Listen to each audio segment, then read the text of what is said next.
am not kidding when I say Darci is one of my favorite people in the entire world. I can't even talk about you without crying.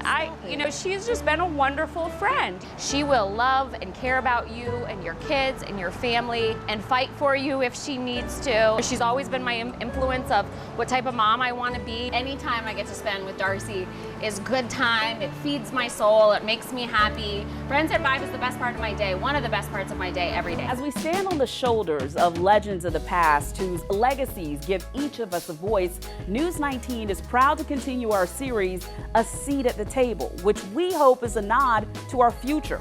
The reports are meant to amplify the voices of Black people affecting change in our community today. Each has a name that isn't necessarily widely known, but they have worked and struggled and persisted to create a seat for themselves and others. You might say they were looking for a seat at society's table, and when they could not find one, they created a space for themselves. For Dr. Tisha Felder, that help came in the way of making sure mothers and babies in the Midlands are healthier, starting with something that is so natural and so simple, but not at all easy.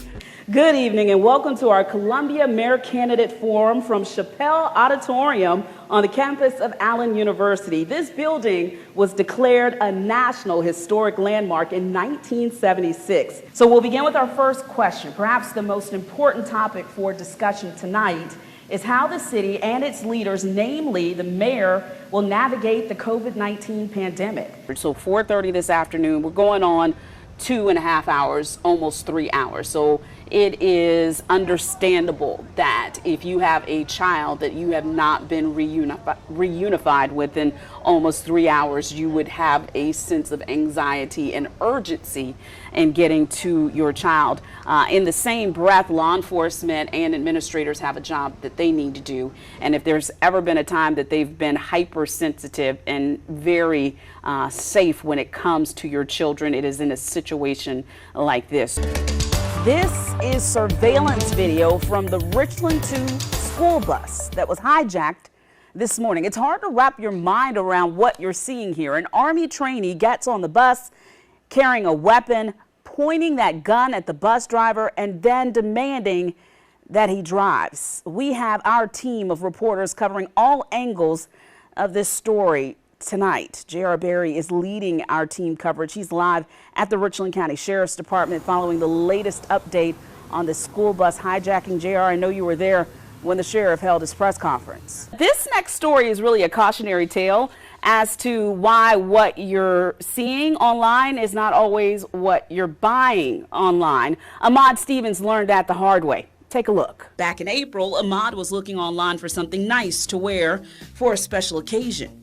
I was looking for an outfit to actually go to a dinner party. When he saw this, he knew he'd be able to pull it off with a few minor alterations. Man, I thought this outfit was going to be nice. You know, the outfit that I saw online, this was not it. You know, I was like, oh my God. He was in shock. He took a picture and sent it to his friends, who told him it was too funny not to post on Facebook. We didn't plan this. And we know how ridiculous we look right now. When I spoke with Congressman Clyburn yesterday, he was very excited about the opportunity to march 6 decades after he graduated from South Carolina State University. And with that in mind, the chance to march, the chance to turn the tassel, he extended the invitation to you to be the commencement speaker. Can you tell us a little bit about that conversation? Well, I just said didn't take long. I said yes.